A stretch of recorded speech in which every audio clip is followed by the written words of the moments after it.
Welcome to the L&M Medi Law Podcast.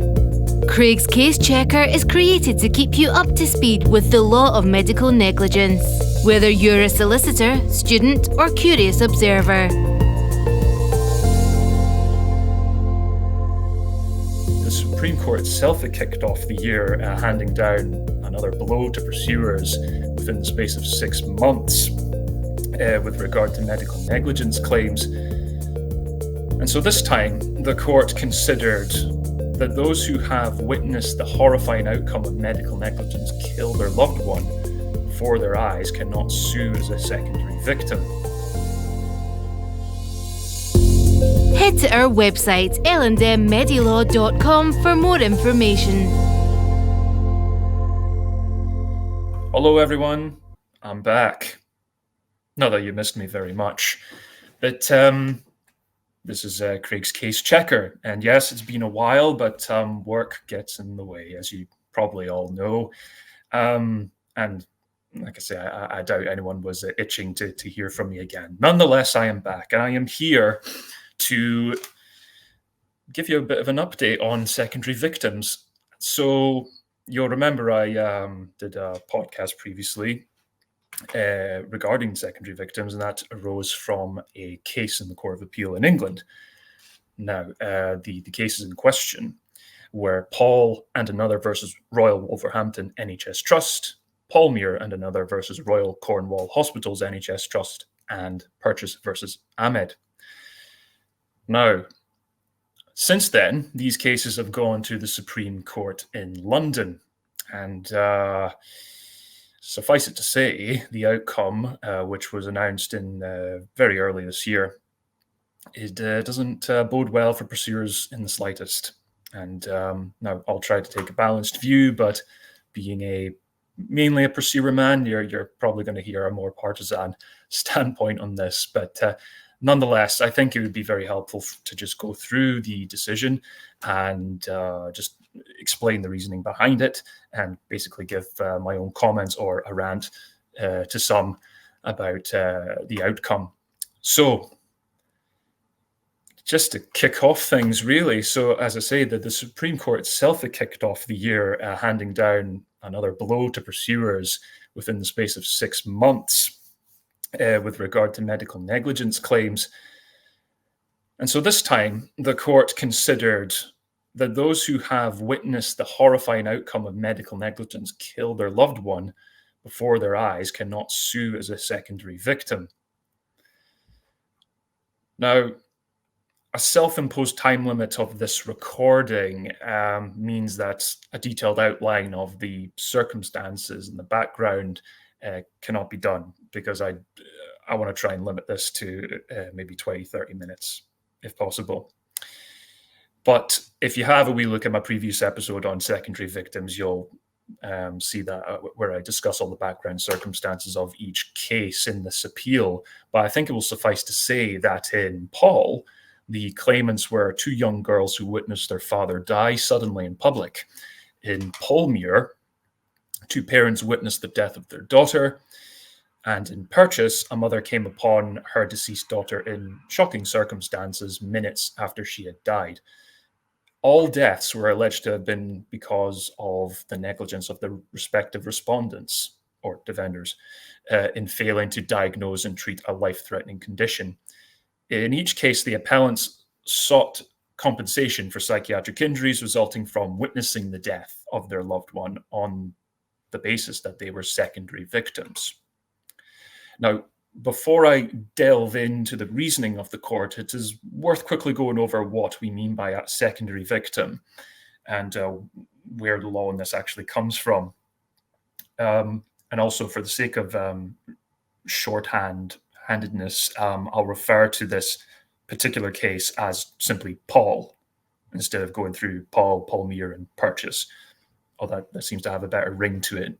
Anyway, the case law in secondary victims, in terms of psychiatric injury, I should say, has two categories of victim. Firstly, there's the primary victim, who is someone who sustains a psychiatric injury as a result of physical injury or from reasonable fear of injury. And on the other hand, secondary victims, who is someone who has sustained a psychiatric injury from having witnessed a horrifying event involving the primary victim. Now, the law as we know it comes from Alcock versus Chief Constable of South Yorkshire, which concerns secondary victim claims arising from the Hillsborough disaster. Now, while several of the law lords provided opinions in that case, Lord Oliver's is considered to have been the most influential in the development of the law. Lord Oliver outlined 5 quote-unquote control mechanisms when assessing secondary victim claims. He said, verbatim, 1, there requires to be close ties of love and affection and a marital or parental relationship between the claimant and the victim. 2, the injury requires to have been caused by a sudden and unexpected shock to the claimant's nervous system. 3, the claimant was present at the scene or arrived in the immediate aftermath. 4, the injury resulted from witnessing the death or extreme danger to the primary victim. And 5, there is a close temporal relationship, and by that they mean a relationship in time, between the incident and the injury for which damages are claimed. So what the Supreme Court in Paul was really looking to determine was whether witnessing the death, injury, or imperilment of a primary victim due to medical negligence, as opposed to, say, an accident like a road traffic accident, could be considered to be a secondary victim claim. Now, by a majority of 6-1, it was held that the appellant's claims could not succeed as a matter of law. Doctors do not owe a duty of care to a patient's close family to protect them from psychiatric illness as a result of witnessing the death or a medical crisis of a relative which was caused by medical negligence. In the majority's view, and I quote, in the current state of society, the point has not been reached where the experience of witnessing the death of a close family member from disease is something from which a person can reasonably expect to be shielded by the medical profession, end quote. So the duty of care between a doctor and a patient arises from the former's assumption of responsibility for their health, essentially. So the scope of this duty is also dependent on what particular service is being provided to the patient. So when a doctor takes on a patient, they do not assume responsibility for any harm caused to family members of the patient, should he or she be killed, injured, or imperiled due to the doctor's negligent acts. Nonetheless, the majority considered that secondary victim claims could only be pursued in cases involving accidents, which they defined, and I quote, in its ordinary sense, to refer to an unexpected and unintended event which causes injury, death, or a risk of injury to a victim by violent external means, end quote. They considered that the case law all pointed to an accident being required, which in a way makes sense because all of them involved car accidents or disasters, as it was in Hillsborough. So to them, witnessing an injury was never a condition to establish liability. What made witnessing an accident even more pertinent, according to the majority, was the acknowledgement in Alcock that a claim could succeed even where no injury has been sustained by the person involved in the accident. If the test required one to witness an injury, then the so-called imperilment claims could not succeed. So overall, the court endorsed the secondary victim test as outlined by Lord Hoffman in Frost versus Chief Constable of South Yorkshire, which is a case that also stemmed from the Hillsborough disasters, except it involved the policemen who were assisting with rescuing the various victims. And so the test was outlined as follows. 1, the plaintiff must have close ties of love and affection with the victim. So such ties may be presumed in some cases, but must otherwise be established by evidence. 2, the plaintiff must have been present at the accident or its immediate aftermath. 3, the psychiatric injury must have been caused by direct perception of the accident or its immediate aftermath and not upon hearing about it from someone else. So in Paul, the majority considered that Lord Oliver's control mechanisms in Alcock were merely a list of features of previous decisions on secondary victim cases up to that point, and it was not intended to be set in stone. And in fact, Lord Oliver himself stated that he advocated a case-by-case approach. And so it followed that all of the additional requirements developed by the ensuing case law over the years were unacceptable, such as where the loved one suffers a sudden shock, the event is horrifying, or the event is the first manifestation of the disease or condition. The majority considered that shock was an outdated term referring to what was then understood about the causes of psychiatric injury in accident cases. Developments in etiology of psychiatric illness since then meant it was not appropriate to consider that as a requirement nowadays. So, to the court, it is sufficient for the pursuer to show that there is a causal connection between witnessing the accident or its immediate aftermath to the illness suffered. There's no need to show the neurological or psychological mechanism by which the illness was induced. As for a horrifying event, the majority considered this to be an inherently subjective consideration and considered it an unfortunate add-on to the test outlined in Frost. It is sufficient to demonstrate that the injury was a reasonably foreseeable consequence of the defender's negligence. The majority also considered the notion that the event must be the first manifestation of damage to the primary victim, and they considered that this lacked any basis from precedent. In some cases, death may be the first manifestation of damage, whereas in others, it may be the symptoms of an undiagnosed condition. So where's the line drawn? How do you define manifest damage? The majority considered this would make things needlessly complicated. They considered that there was no analogy which could reasonably be drawn between witnessing a discrete event such as an accident and witnessing death or injury caused by an untreated disease, given the symptoms or the injury may develop over days, months, or years. The majority also considered that how traumatic it is to witness death or injury caused by a disease is highly variable. Where there is no accident, there can be no claim arising from one's fear for their safety. Now, from a Scots law point of view, it's worth highlighting here that Lord Carloway was invited to provide an opinion, and he gave a concurring judgment stating that a similar result would have been reached in Scotland. Now, you'll have remembered that it was a 6-1 majority, and the lone dissenting voice was that of Lord Burrows. He would have allowed the appeals and considered the majority's position to be unwarranted, given it blankly excludes claims for secondary victims in, all medical negligence cases. This was especially considering the previous decisions after Frost never turned on the occurrence of an accident, and nor was it even considered as a requirement. In his view, there is no need for an accident. What was relevant in the appeals in Paul was the death of the primary victim, particularly since it was witnessing the death or the immediate aftermath of it, which caused the psychiatric illness to all of the appellants. It was reasonably foreseeable that they would suffer such an injury in the circumstances. He considered that after applying the existing proximity and control factors established in Alcock, that a duty of care was owed to the appellants in all three of these cases. Now, he said he would also include witnessing a loved one becoming seriously ill because of medical negligence as falling within the scope of viable claims. He considered such a position to be an incremental step forward in the development of the law, which was justified in the circumstances. So that was the decision. And also Lord Burrows' dissent. Now, here come my own views.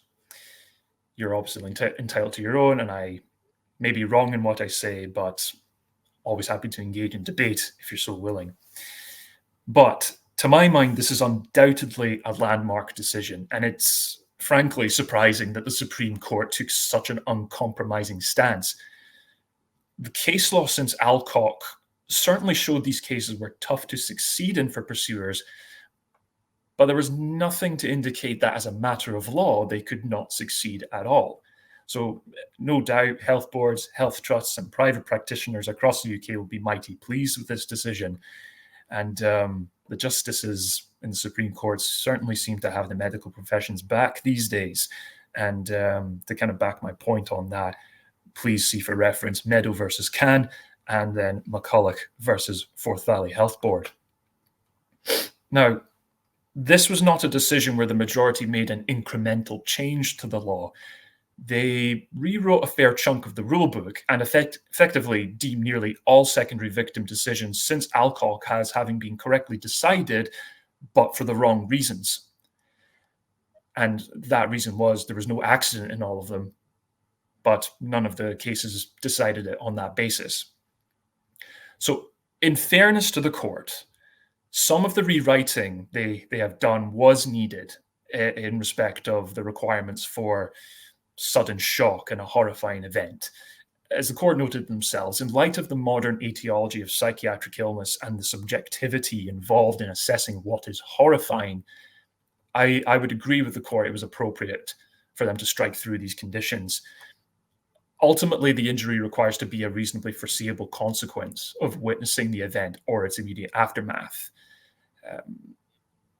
That keeps things simpler and more objective, in my view. Likewise, they were correct to reject the notion that the time between the negligent act and the manifestation of that negligence is significant, given that in probably most cases, the seeds of negligence are often sown long before they reap. But overall, my view on what we deem to be the event for secondary victim claims and medical negligence are in line with what was provided by Lord Burrows, which, yes, shocking coming from someone who's primarily a pursuer's agent. But what the majority's decision fails to convincingly explain is why the psychiatric injury must derive from witnessing an accident as opposed to the death, injury, or endangerment of the primary victim.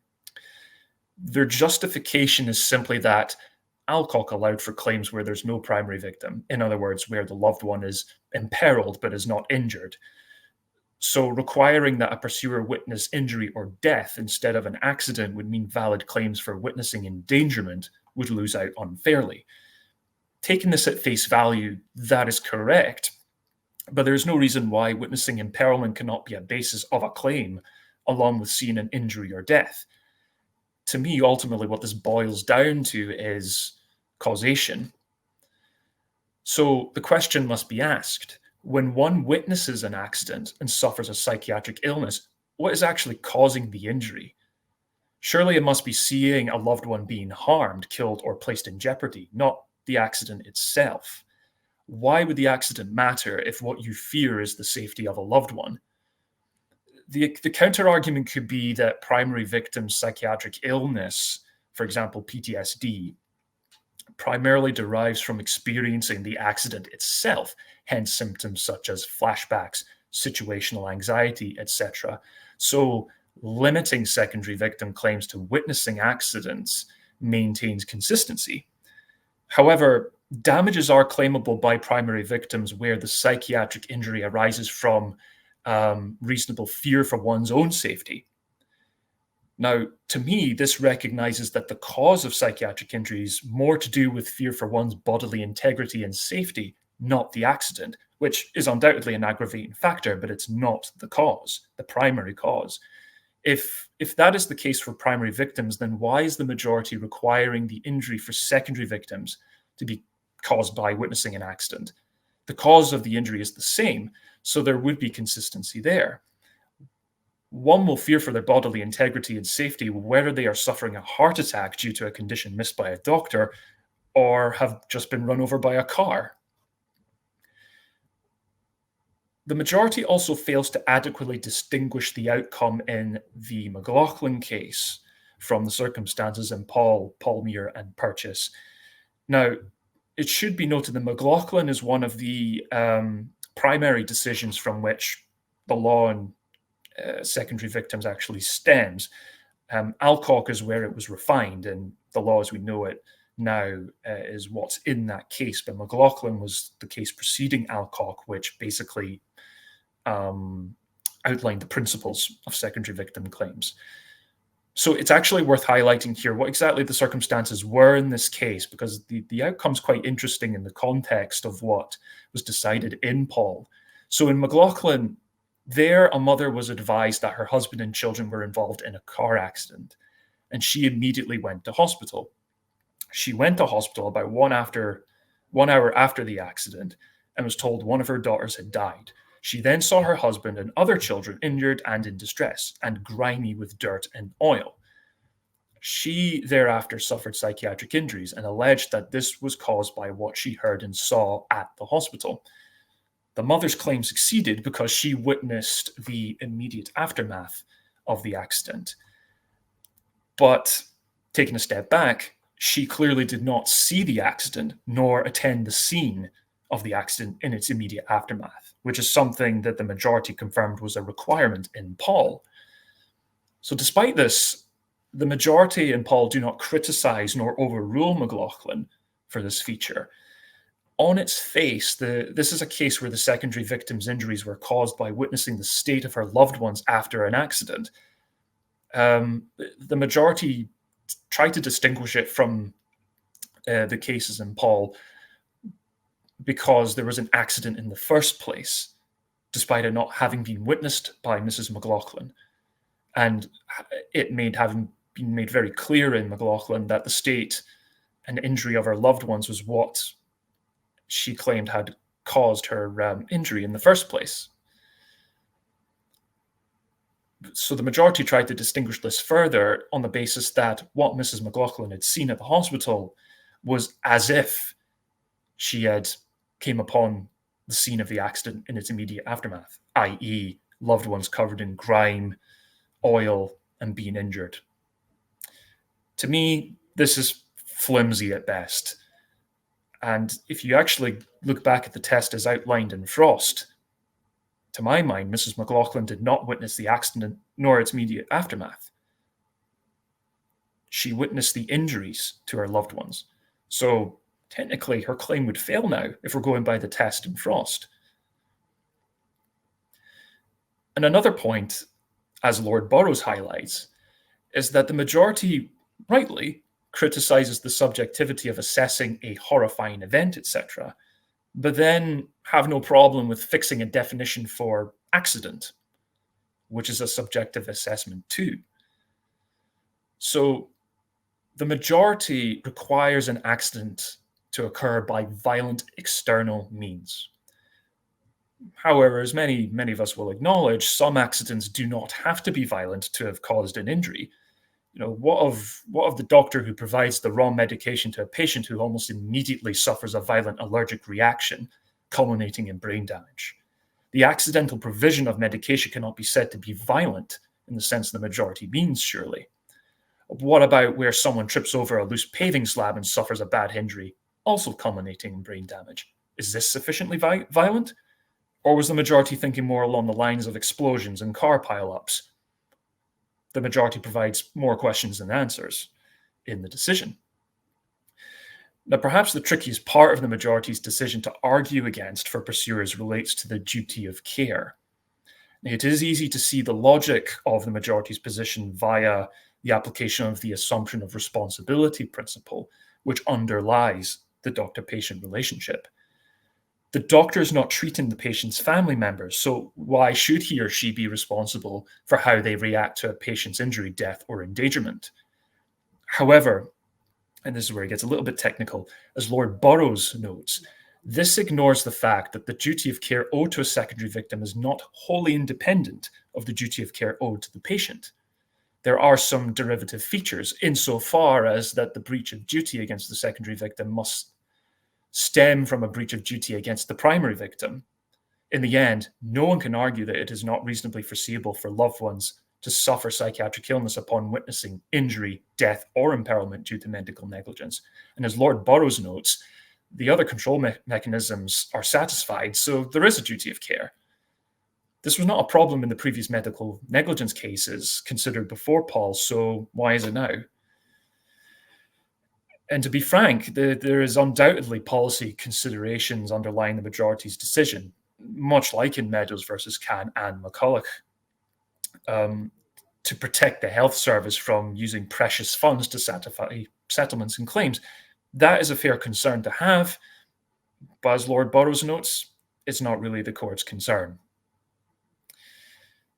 So, undoubtedly a big case, undoubtedly a landmark case. And unfortunately, from my perspective, it's unjustified, and it's just simply an unjustified exclusion of many viable claims.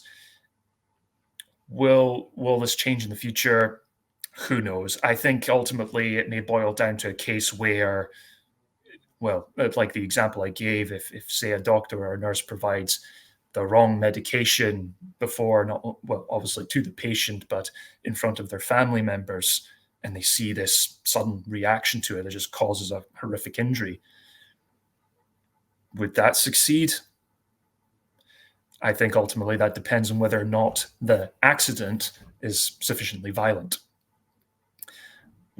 So in a way, if that didn't succeed, to my mind, that really wouldn't make much sense in terms of justice. If you compare it to, say, someone who's been knocked over by a car and one of their loved ones sees it. So anyway, rant over on that front. But I hope you found all of this informative. And of course, any questions or any wishes to discuss or even challenge my views, by all means, get in touch. You can find my details on the L&M Medi Law website. And hopefully the wait for the next podcast won't be as long as it has been up to this one. But until next time, take care. Head to our website, L&mmedilaw.com, for more information.